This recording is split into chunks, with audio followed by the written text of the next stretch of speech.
Hola a todos, mi nombre es Paulina Carreño Pérez, residente de Infectología en Centro Médico Nacional La Raza, y en esta ocasión para nuestra clase de nosológica vamos a hablar de cáncer y VIH.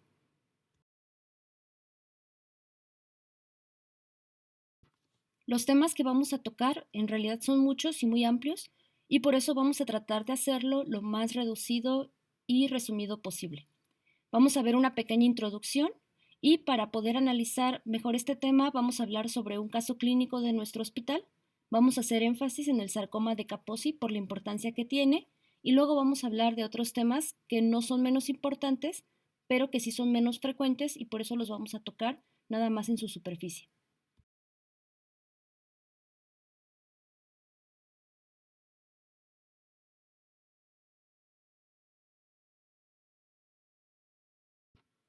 Es un hecho que las personas que viven con VIH tienen más riesgo de padecer cáncer.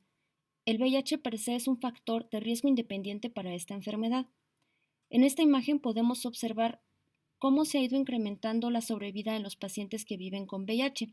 A partir de 1996, cuando es que se introduce en sí la terapia altamente efectiva, podemos ver cómo hay un cambio en la distribución de las edades en esta población y se empieza a incrementar el número de pacientes entre 40 y 49 años, así como también el número de pacientes entre 50 y 59 y mayores de 60 años, agregando otro factor de riesgo independiente para esta enfermedad, que es la edad. Es decir, entre mayor edad tiene nuestra población, pues también reúne mayor número de factores de riesgo para padecer cáncer.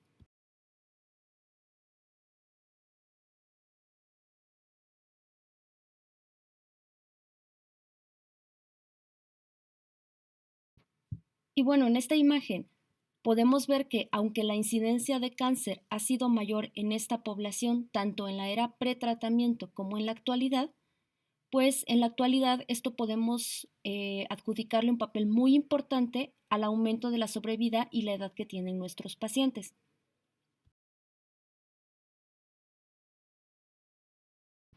Los factores de riesgo para padecer cáncer son, bueno, pacientes que tengan infección de VIH en el periodo perinatal, aquellos que son diagnosticados en el contexto de viremias muy altas, retraso en el diagnóstico, que no hayan alcanzado su presión viral a pesar de la terapia antirretroviral o que la terapia antirretroviral sea subóptima o con poca adherencia y que por lo tanto desarrollen también resistencia a esta terapia. Algunos consideran que el principal factor de riesgo es la cuenta de CD4 bajos.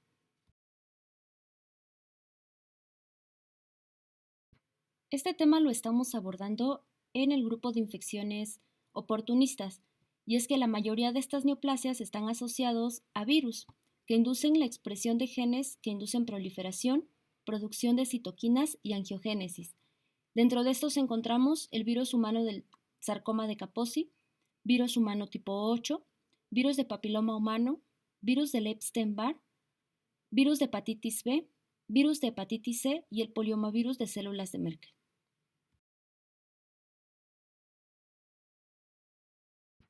Todos estos virus tienen una ruta de transmisión compartida.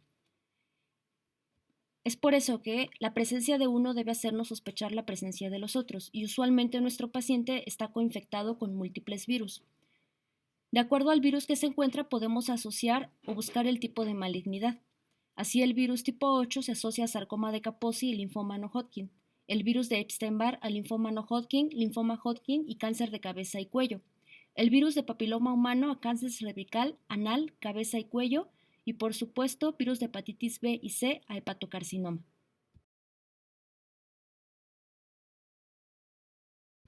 Estos virus se asocian a la carcinogénesis ya que regulan la apoptosis, producen alteraciones del ciclo de vida de las células, participan en la inhibición del gen regulador P53 y también en la activación de la proteína antiapoptoica BCL2.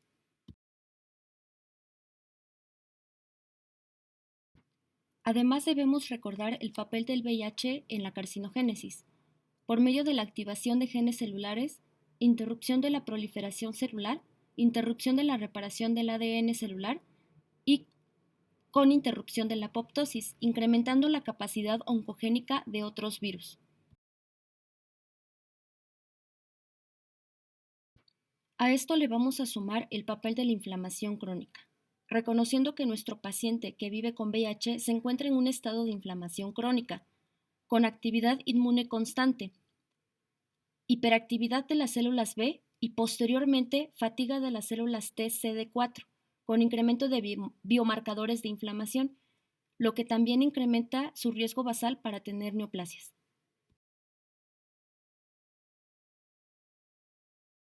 A esto vamos a sumar los factores de riesgo ya conocidos para cáncer, como el tabaquismo, la inflamación crónica, estimulación crónica por antígenos del medio ambiente, alcoholismo, otros oncovirus en el ambiente y finalmente la disregulación de citocinas por otras causas. De esta forma, nuestro paciente que vive con VIH se va a encontrar en una balanza entre los factores predisponentes, donde vamos a encontrar todo lo que ya mencionamos, y también los factores protectores, que en este caso nuestro factor de protección sería nuestra terapia altamente efectiva. Con la introducción de la terapia altamente efectiva en 1996, el sarcoma de Kaposi decayó hasta en un 80% y el linfoma no Hodgkin en un 50%. Por lo tanto, esto va a ser nuestro principal factor de protección. Al producir inhibición del virus, restauración inmunológica y por lo tanto un efecto antineoplásico.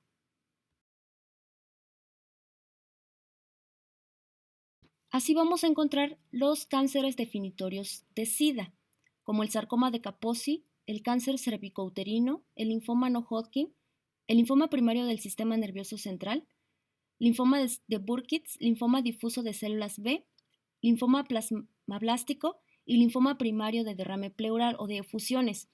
Y bueno, vamos a considerar al sarcoma de Kaposi y al linfoma no Hodgkin como las principales causas de cáncer en los pacientes que viven con VIH a nivel global.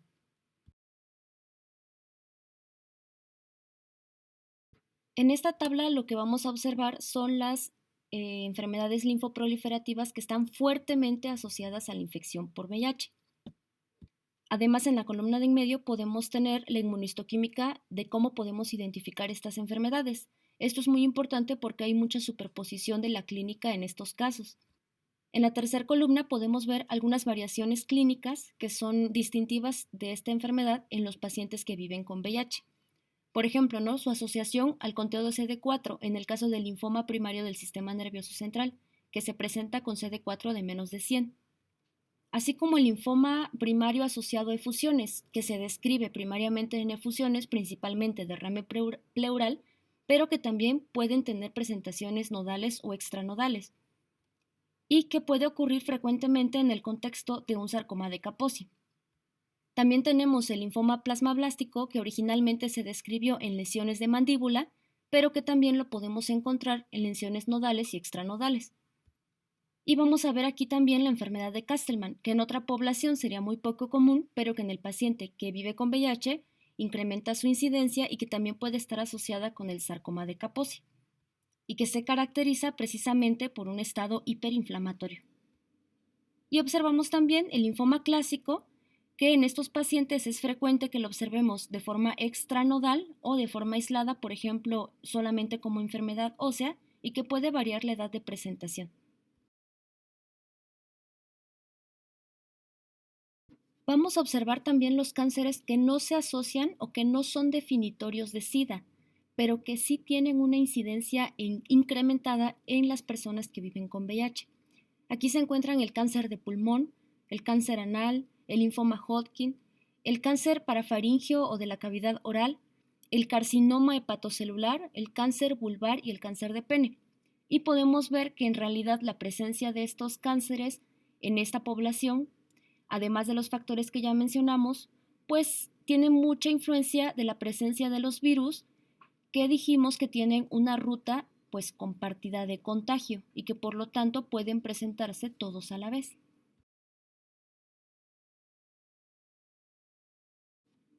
A continuación vamos a analizar un caso clínico que se presentó en nuestro hospital. Se trata de una mujer de 33 años con carga genética para diabetes sin otros antecedentes de importancia.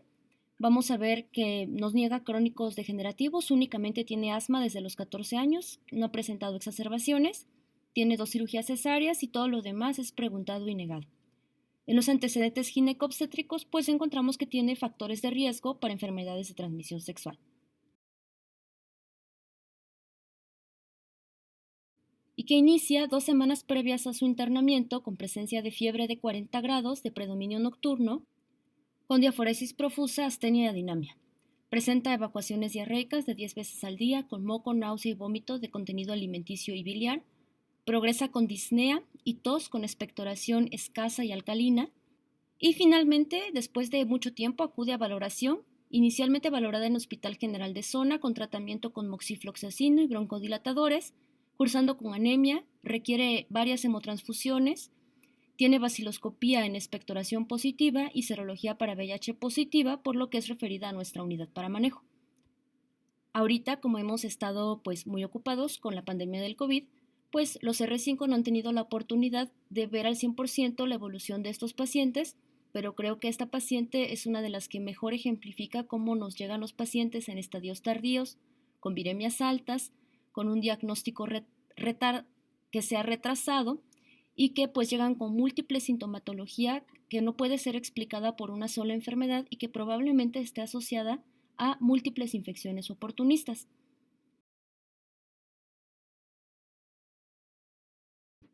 Pues bien, los diagnósticos de ingreso van a ser infección por VIH de reciente diagnóstico, tuberculosis pulmonar que probablemente esté diseminada, neumocistosis grave que coincide tanto clínica como radiológicamente, candidiasis oral, visitopenia que al momento no puede ser explicada por ninguno de estos diagnósticos y bueno, se inicia el tratamiento con trimetoprim, sulfametoxazol y totval. Y bueno, aquí nos vamos a saltar a los días 100 de estancia hospitalaria con la siguiente evolución. Resulta que tiene serología para virus de hepatitis B y C negativa, sin embargo hay persistencia de la fiebre a pesar de la mejoría del cuadro respiratorio y no hay otro foco infeccioso identificado. Existe también pancitopenia persistente y bueno, en este momento se sospecha la histoplasmosis diseminada, sin embargo no hay confirmación microbiológica.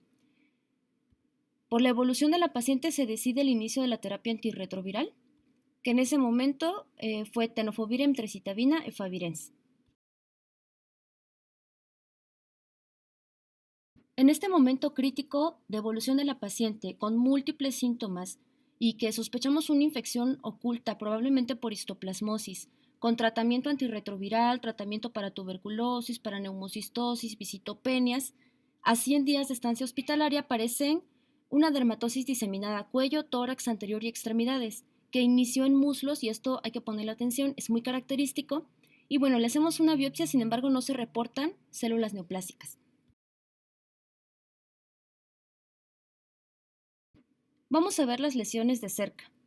No sé si se alcancen a ver, pero en la cavidad oral hay también en la boca, existe que en la piel podemos ver la que está en el borde superior derecho, cómo se encuentra bien delimitada, es sobreelevada, se palpa sobre la piel, tiene un aspecto vinoso rojo como de tipo sanguíneo y podemos ver otras lesiones que no están en esa fase pero que se encuentran como más planitas, pero es muy característico el color rojo así violáceo como vino y bueno, estas eran las lesiones que presentaba nuestra paciente. Clínicamente, pues son altamente compatibles con un sarcoma de Kaposi. Las lesiones típicas del sarcoma de Kaposi se caracterizan por proliferación de células espinosas de origen endotelial, que tienen vascularidad anormal, con infiltrados inflamatorios y eventualmente fibrosis. Las células rojas y depósitos de hemosiderina pues dan ese color característico que decíamos rojo violáceo. Y en la imagen pues podemos verlas cómo pueden extenderse más allá de la epidermis al tejido celular subcutáneo o tejidos subyacentes y pues en esta imagen superior derecha podemos ver cómo se ve la imagen que traspasa la superficie hacia la profundidad de los tejidos.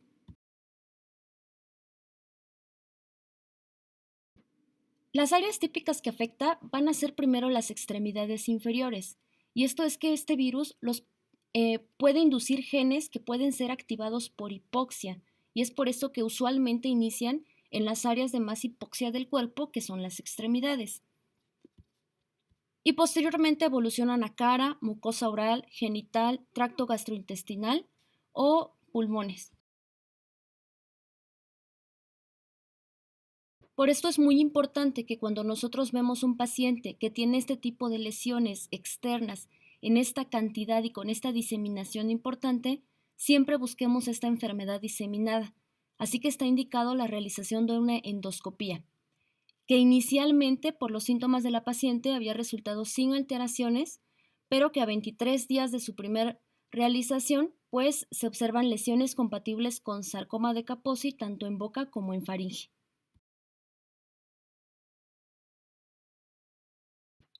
En este mismo contexto de búsqueda de enfermedad diseminada, pues vamos a hacer otros estudios. Así es como en la TAC observamos hepatoesplenomegalia, derrame pleural izquierdo, crecimientos ganglionares retroperitoneales de características atípicas, paraórticos, paracavales, mesentéricos, celíacos, con pérdida de la morfología habitual, centro hipodenso y los de mayor tamaño de 25 por 15 milímetros. Así, en la biopsia de adenopatía mesentérica podemos encontrar que los hallazgos histológicos fueron compatibles con sarcoma de Kaposi, involucrando a todos los ganglios linfáticos examinados, además de hiperplasia folicular reactiva subyacente, y por el momento, no había inmunohistoquímica, así que ese fue el diagnóstico que se quedó. En relación a este diagnóstico, el sarcoma de Kaposi se trata de una neoplasia que es multicéntrica, que ataca piel, mucosa oral, tracto gastrointestinal, nódulos linfáticos, pulmones, hueso. Se considera multiclonal y existen varias formas. Está la forma endémica, que es de África subsahariana. Está también la forma asociada a pacientes trasplantados, que tenemos que recordar sobre todo cuando vayamos a nuestras interconsultas. Y está la forma epidémica, que es la forma asociada a VIH. Y estas tres formas nada más son diferente historia natural de una misma enfermedad por diferencias en el huésped. Y como ya habíamos mencionado, el riesgo de sarcoma de Kaposi va directamente relacionado a la disminución de las cuentas de las células CD4 y entre más disminuyen estas células, pues hay una rápida progresión y se asocia a alta mortalidad. Cuando la enfermedad es limitada, el inicio de la terapia antirretroviral disminuye la patología del 20 al 80% o hasta el 50% o 100% dependiendo del sitio y de la severidad de esta. Usualmente lo que hacemos es iniciar la terapia y las lesiones, cuando son muy pocas, pues van a desaparecer. Como ya habíamos mencionado, la terapia antirretroviral tiene una potente actividad antioncogénica. A pesar de esto, el inicio de la terapia puede estar asociado a un síndrome de reconstitución inmune, aunque sería el menor de los casos. Y el uso de corticoides puede exacerbar gravemente la enfermedad, por eso en este caso estaría contraindicada. Además, se exacerba por la presencia de otras infecciones, que en este caso nuestra paciente pues tenía una coinfección con micobacterias. ¿Y qué pasa con la quimioterapia? Usualmente nos sucede que estos pacientes son excluidos de los clinical trials de quimioterapia. Por lo tanto, aunque se asume toxicidad e interacciones farmacológicas, la información real es muy limitada. Tampoco hay evidencia de que la terapia antirretroviral deba ser suspendida durante la quimioterapia, pero en algunas ocasiones esto llega a ser necesario. Hay interacciones metabólicas por rutas metabólicas compartidas, como rutas en el citocromo CP450 y hay mayor toxicidad que sí se ha identificado con los inhibidores de proteasa. El tratamiento debe ser como en otras neoplasias, debe ser paliativo, sintomático, quimioterapia que puede ser intralesional, aunque se prefiere la quimioterapia sistémica, y quirúrgico solamente cuando llega a afectar pues la vida de nuestro paciente, en el sentido estético o por discriminación. Y debemos tener claras cuáles son las indicaciones de quimioterapia sistémica para poder referir a nuestros pacientes. Hay que tener en cuenta que el virus en sí no puede ser erradicado y por eso no vamos a dar ningún antiviral. Esto se va a resolver con la terapia antirretroviral para el VIH. El virus va a seguir siempre ahí mientras nuestro paciente tenga reconstitución inmune, va a poder estar libre de esta enfermedad. Pero cuando requieren quimioterapia es necesario enviarlos a otro servicio para que sean valorados por oncología. Y van a ser, piel con más de 25 lesiones, puede ser cutánea extensa sin respuesta a quimioterapia local edema extenso, que también es uno de los datos clínicos que se pueden presentar, compromiso visceral, la presencia de CIRI, progresión del sarcoma a pesar de la terapia antirretroviral, que se vuelva dolorosa o ulcerada, o como habíamos mencionado, que se convierta en un estigma social para nuestro paciente, algo que consideramos poco en realidad. Y en el tratamiento, bueno, la primera línea es citotóxica como estándar, con doxorubicina liposomal o daunorubicina liposomal. Y bueno, existe una respuesta, pues yo diría baja en realidad del 30 al 60% y a veces pues se recurren a segundas líneas. Y esta tabla se las pongo porque recordemos que hablamos de todos los linfomas que se pueden asociar al VIH. Y en este caso estas enfermedades pueden venir juntas o parecerse mucho y el diagnóstico puede llegar a ser muy difícil. Por esto se requiere el diagnóstico por inmunohistoquímica. A veces podemos tenerlas juntas, tanto el sarcoma de Kaposi, que ya lo describimos, la enfermedad de Castleman, que es de tipo de células B y que se caracteriza por síntomas hiperinflamatorios, linfadenopatía, esplenomegalia y edema también, y que también puede dar síndromes respiratorios, dermatológicos y neurológicos, asociada a un peor pronóstico con sobrevida a 2 años. El linfoma primario de fusiones, principalmente el líquido pleural, también de células B, que puede ser cavitado o no cavitado, y que se asocia con infección con el virus del Epstein-Barr en el 80%, los síntomas inflamatorios como serositis, pleuritis o masa tumoral también, y finalmente la enfermedad que conocemos como KICS, que es un síndrome inflamatorio con alteraciones hematológicas, esplenomegalia, linfadenopatías y derrames. Y aquí podemos ver que nuestra paciente realmente carece de diagnóstico, porque aunque la biopsia nos diga que se trata de un sarcoma de Kaposi, solamente una inmunohistoquímica en esta biopsia nos podría dar la información sobre si se trata de alguna de esta variedad de enfermedades, inclusive KICS. Vamos a ver cómo esta paciente, pues además de tener infiltración a nódulos, pues tiene esplenomegalia, hepatomegalia, derrame pleural y alteraciones hematológicas, lo que coincide clínicamente con todas estas enfermedades.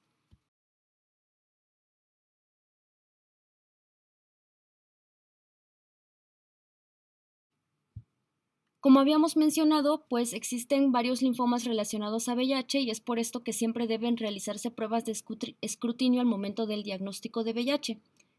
El diagnóstico diferencial es muy importante cuando se trata de lesiones del sistema nervioso central, en el caso sobre todo de histoplasmosis, y bueno, siempre debe buscarse la realización de una biopsia si existe la sospecha de una neoplasia. Hay que recordar que la terapia antirretroviral ha cambiado grandemente el curso de estas enfermedades y ha incrementado la supervivencia de nuestros pacientes y que la efectividad de las quimioterapias actuales es incluso comparable con los pacientes que no tienen VIH, por lo tanto, pues siempre se debe de ofrecer. Hay que considerar las interacciones farmacológicas, esto debe ser algo que ustedes tienen que pensar todo el tiempo y siempre tener a la mano aplicaciones y la literatura necesaria para identificar interacciones farmacológicas antes de prescribir cualquier medicamento en nuestros pacientes. Y bueno, cuando existe la opción de quimioterapia y nuestro paciente puede esperar, se prefiere la quimioterapia antes del inicio de la TAR, porque recuerden que siempre existe el riesgo de reconstitución inmune. Aunque ya sabemos, si el paciente no puede esperar y es prioritario iniciarle la terapia antirretroviral, no vamos a esperar nada.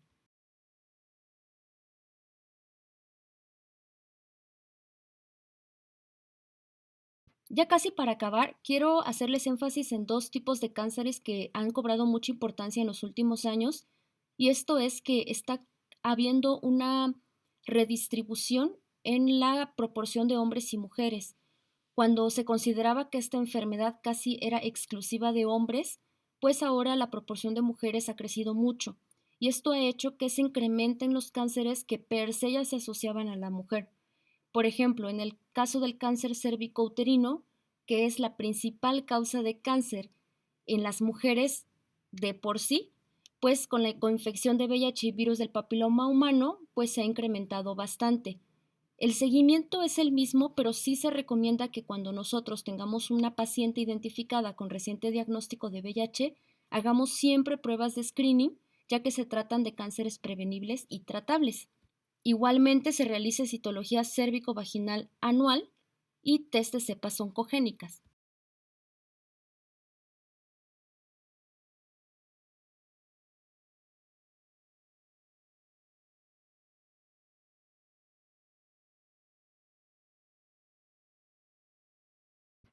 Hay que recordar que esta es la cuarta causa más frecuente y causa de mortalidad a nivel mundial. Y es más común en mujeres con VIH que sin VIH, pero por esta ruta compartida de contagio, no por otra cosa. Y bueno, las pacientes que viven con VIH sí tienen 3 veces más riesgo de displasia, y es por eso que se trata de una población en la que debemos tener principal atención.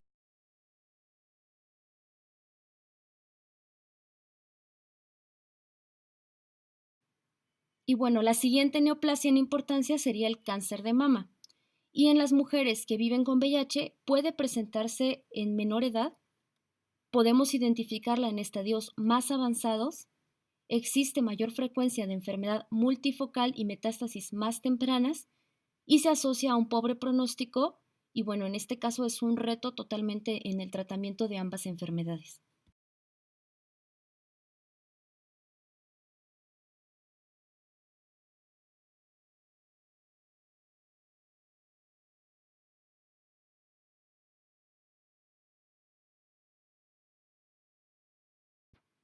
Además, debemos estar conscientes que existen enfermedades prevenibles. Por ejemplo, en el caso del hepatocarcinoma celular, pues es primordial que nosotros al inicio del diagnóstico descartemos la coinfección con virus de hepatitis B y C y se haga un screening sistemático con serología, ultrasonido hepático y alfa-fetoproteína, y que esto puede hacerse incluso cada 6 meses si se trata de un paciente que persiste con factores de riesgo para adquirir estos virus. En estos pacientes hay que elegir regímenes a base de tenofovir para tratar ambas enfermedades. Hay que hacer énfasis en la disminución del uso del alcohol, la optimización del peso y, por supuesto, proporcionar un rápido acceso a los antivirales cuando se trata de hepatitis C. Y pues en el caso del virus del papiloma humano, pues sabemos que a pesar de ser una de las principales causas de muerte, también es una causa prevenible con vacunación y esta está indicada en todos los pacientes con VIH y su respuesta inmune es comparable a los pacientes que no tienen VIH, a pesar de lo cual todavía la recomendación en vez de 2 dosis es de 3 dosis, pero debemos ofrecérselas siempre a nuestros pacientes. Como conclusión, hay que remarcar que el diagnóstico de VIH no es una razón para usar un tratamiento menos agresivo contra el cáncer y mucho menos para no ofrecer esta terapia. Cuando un paciente recibe terapia para el cáncer, el resultado es el mismo que el calculado para los pacientes sin VIH. El principal problema no es la terapia, sino la reducción de las interacciones farmacológicas. Y bueno, finalmente la reducción de cáncer en las personas que viven con VIH requiere del incremento del acceso a la terapia antirretroviral y de la estrecha vigilancia de la adherencia a este tratamiento.